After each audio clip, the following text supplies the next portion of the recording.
of Indianapolis, where it was definitely a game with some intrigue, as you can see by the scoreline. The Colts continue to struggle as they finish off the first half of the year winless at 0-8. Next, we head down to Houston to check on the Texans at home at NRG Stadium. And it was the visiting LA Rams who get the victory in that one. Matthew Stafford, excellent in the victory, as it's one that pushes his guys 2 games above 500. Lastly, let's check on one final game for you. And they currently trail in that game against the visiting Patriots. The Patriots trying to finish that one off and claim victory.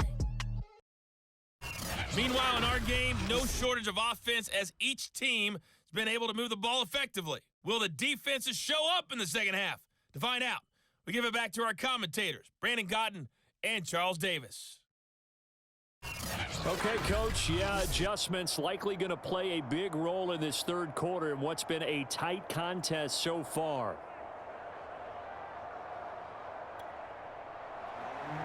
And ready to get the party started for the second half. It was an even first half, all tied on the scoreboard. Taking it about the 1.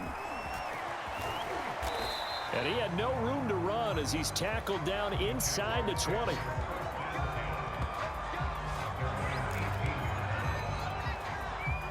Jaguars come to the line to start their next drive. It's a tie football game here. What do you think, Charles, the message was at halftime? Well, I think they probably just looked at things and said, we're fortunate that this is a tie game. No need to panic, no need to change a whole lot. We didn't play anything close to our best in the first half, so we don't have to go out and win one for the Gipper. Let's just go out and play our best football and win one for us. On second down, it's Bell, and he'll take this one up to about the 23. And they're going to speed things up here. They'll go again with Bell, and he picks up the first.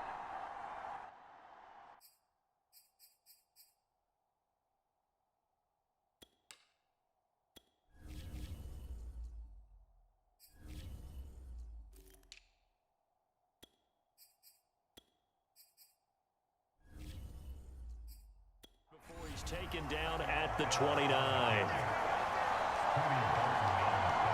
Yeah, they really needed to get something going, didn't they? They had punted on the last 2 possessions. The running game starting to come to the front for them, providing a nice pickup there to keep this drive going. On first down, Lawrence. And it's second down. So, Charles, tie game here. What are your keys as we continue to play this second half? I know people think it's always trite when you say the same things over and over, but they're tried and true in the game of football. Who's going to block better? Who's going to tackle better? In this case, to me, it's turnovers. You've got to take care of the football in order to win the game. Now this throw caught left side. And he'll take this to the other side of midfield before going out of bounds. I know we just saw a nice throw and catch, but how about the big guys up front buying that time? Yeah, that's exactly what they did. They created time and allowed the space to happen, and it turned into a really nice play. He takes it down to the 42, a 5-yard run. Now after the running play, we've got a man down on the field. We'll check on his status when we get back. The first down run got 5. Here's 2nd and 5. They stay on the ground. Again, it's Harris. And he stopped immediately there. They'll say no gain on the play there, and now it'll be 3rd down. As usual, the hallmark of a good run defense, linebackers making plays near the line of scrimmage. Absolutely nowhere to run there. Play number 7 now coming up on the drive. 3rd and 5.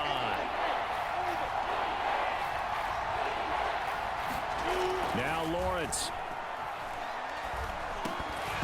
And that's going to be incomplete. The contact there enough to jar that ball free, and it brings up 4th down.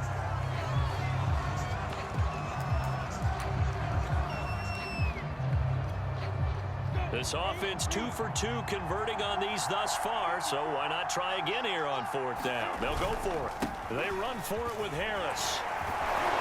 And a great effort there to shed the contact, and it helps them pick up the first.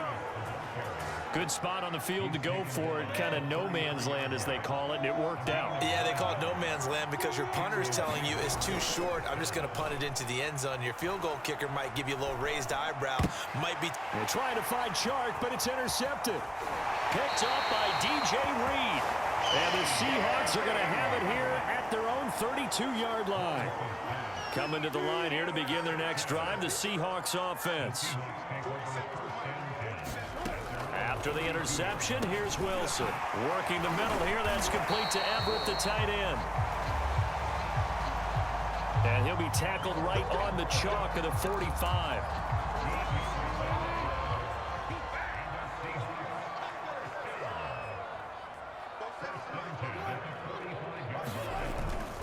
On first down.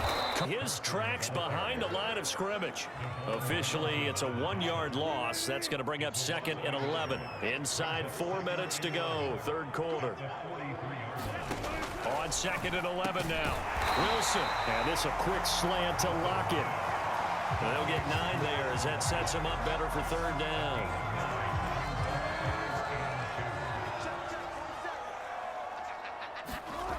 To throw is Wilson.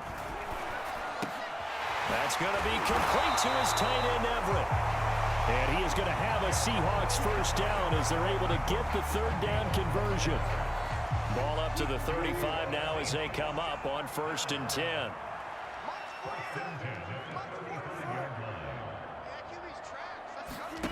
Now Wilson. Dumps this one off to Chris Carson.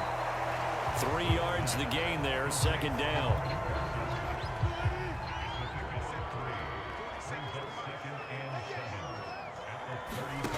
Play action. Now Wilson. He'll get that complete to Parkinson. And only able to get 2 here. Stopped at the 30. And the Jags with 5 in the secondary now on 3rd down. There's Wilson. Under pressure, and down he goes. They sack him back at the 36. Devon Hamilton in there to drop him for a 6-yard loss, and that will lead to 4th down.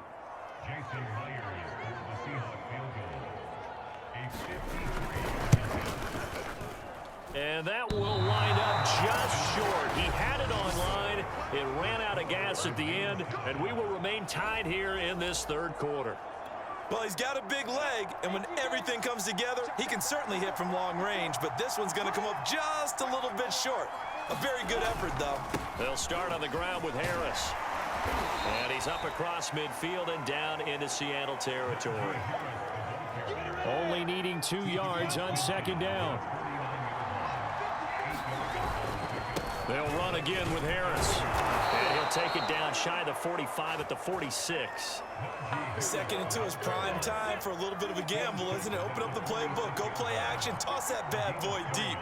But in this situation, go ahead and give it to your back. Let him pick up a first down. Keep the sticks moving. And a pretty big hole as he's down to about the 40. A gain of 3 last play. This time they double it and pick up 6. They'll wind up getting 4 down to the 36.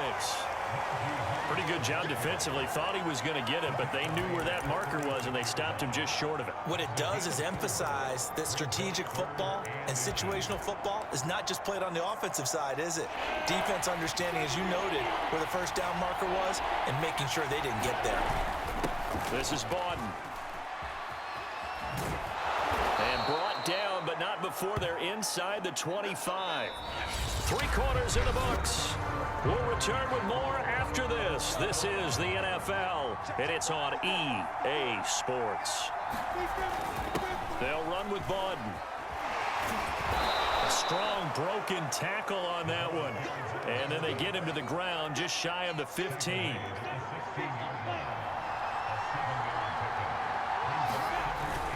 Here's Bawden. Give him a yard on the run there, and that's going to set up a 3rd down and 2. And now it looks like they're going to be in the hurry-up. And they'll let their fullback try and push the pile. And he gets the first down yardage he needs before he's brought down at the 6. A field goal could get him the lead, but it might not be enough here as they come up on 1st and goal. And he gets halfway there from the 6 to the 3 on a gain of 3. So the ball position now at the 3. Here's 2nd and goal. And they'll let the fullback try and take him home. And he'll take this into the end zone. Touchdown, Jacksonville. Nick Bawden with his 2nd touchdown of the game, number 8 on the season. And the Jaguars have moved out in front.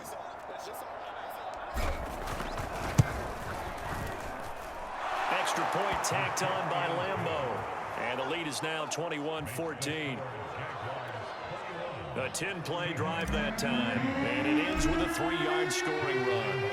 And Lambeau now, after the touchdown, he'll kick this one away.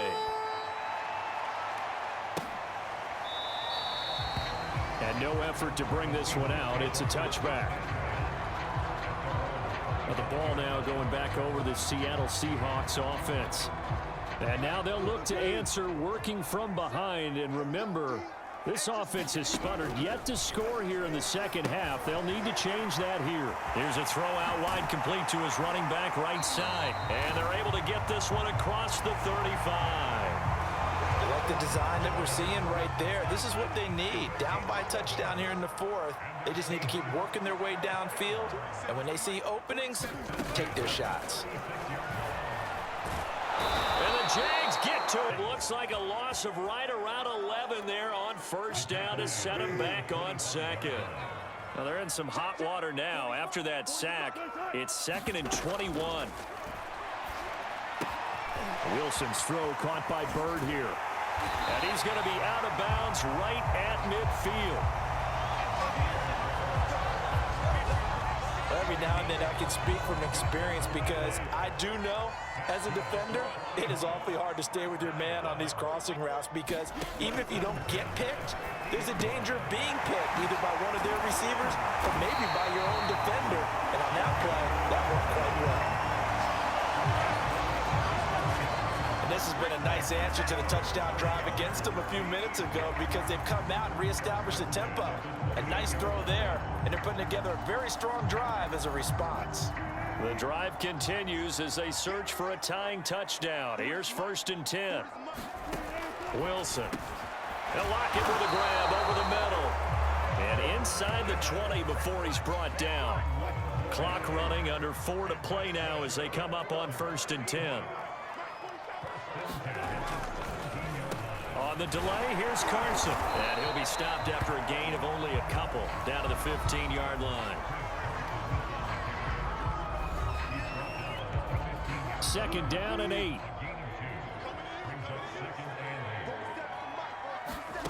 Here's Wilson. Eluding the pressure right. And he'll slide to a halt here. Still a little shy of the 1st down marker. The battle in the trenches never more important than right now. This is 3rd and inches. Now Wilson. And that is incomplete. They really had a good drive going there, but a nice recovery by the defense these past few downs, able to knock that one away on 3rd down and bring up what I think for the offense, an unexpected 4th down here. Firing quickly here, and that's complete. Touchdown! Gerald Everett, his 4th touchdown on the year. And the Seahawks are an extra point away from tying this game here in the final minutes. Don't forget the extra point. It's up and good. And we are tied here in the 4th quarter. A couple of teams locked into a good one here. 21-all the score as the kick's away. And here comes a return from just beyond the goal line. And ultimately cannot get this out to the 25-yard line as he's dropped at the 23. Jacksonville set to go again offensively. Well, they just gave up the score to tie it. That's the bad news. The good news, plenty of time in this 4th quarter to try to grab that lead back. Now after the running play, we've got a man down on the field. While the trainers take a look, we'll step aside.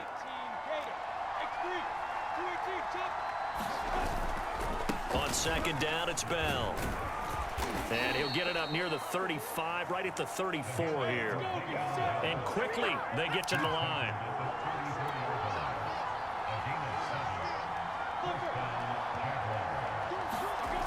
And they'll keep it on the ground with Bell. And he's going to be taken down with a marker on the field. So let's see about the call.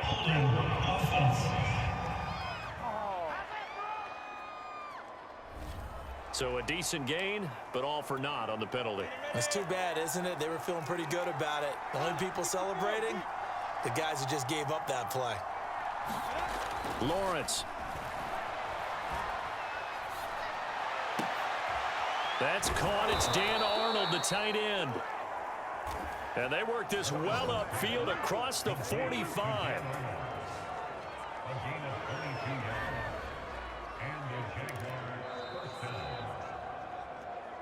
Getting down to the good stuff. All tied with 2 minutes remaining on EA Sports.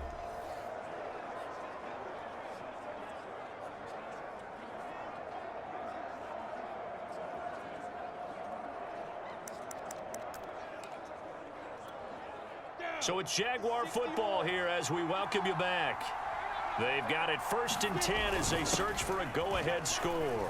And a gain of 4 gets them right to the midfield stripe. Now Lawrence going to get his guys to go quickly.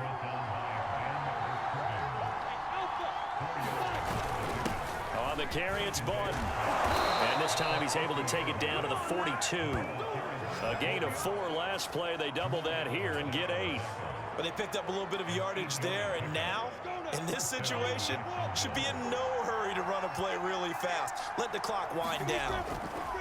And they'll throw on 1st down with Lawrence. Now, after the completion, we're going to get a timeout, an injured player. While the training staff takes a peek, we'll take a break.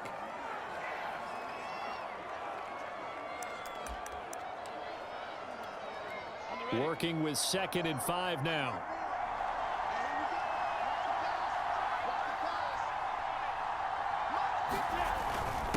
They've gone to their fullback quite a bit. He'll get it again. And he'll be upended at the 33 following a gain of 3. And guess what? It brings up 3rd down.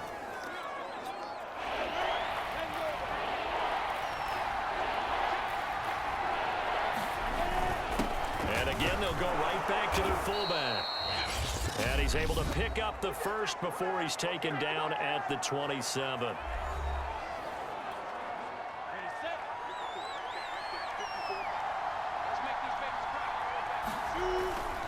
A give to the fullback on the dive. And he'll be taken down just shy of the red zone at the 21. Now the Jags are moving quickly in the hurry-up. On the give, this is their fullback. And on this one, he'll get to the 15, right at the 15-yard line. In possession for the possible game winner, but they need to get up and spike it. They'll try and run with their fullback. And he'll get it here to the 10-yard line. The Jaguars going to go ahead and use their 1st timeout as they get it right at the 32nd mark of this 4th quarter. 2nd down and 5. They'll run it here. This is their fullback getting the carry. And here he'll get it down to the 7. Give him 4 on the carry, and it'll make this a 3rd and about 2. And that was a good collision right there. And I know this as a former defender. If you're playing linebacker, you're going through a checklist on every play on who you think's going to get the ball and where you think the ball's going to go. Rarely do you expect the fullback position to get it. And on that play he did. So you got to steel yourself at that point because the contact is going to be strong. And we are set for a great finish as that timeout comes in with 2 seconds to go in this football game.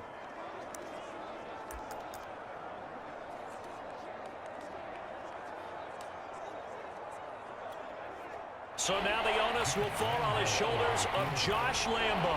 2 seconds on the clock. This for the win. And it is good. He splits the uprights on the chip shot. And the Jaguars have won the game. So this will be a win for Jacksonville. And say what you want about Lumen Field here in Seattle, but for my money, this is the loudest and most difficult place to win in the league when you're on the road. It's very hard. The fan support, off the charts. The way that they make noise and understand when to make noise, they understand the game as well as anyone. And how about what we get in our media packets when we start preparing for the game?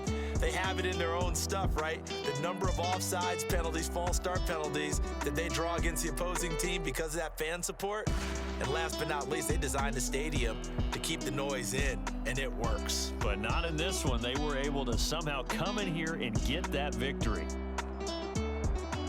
So for Jacksonville, they remain one of the hottest teams out there as the win moves them to 6-1. And they'll head back home next week to take on the Buffalo Bills. Meanwhile, for the Seahawks, they fall 2 games under 500 now at 3-5. And they'll take this loss into the bye as they'll be back in action in Week 10.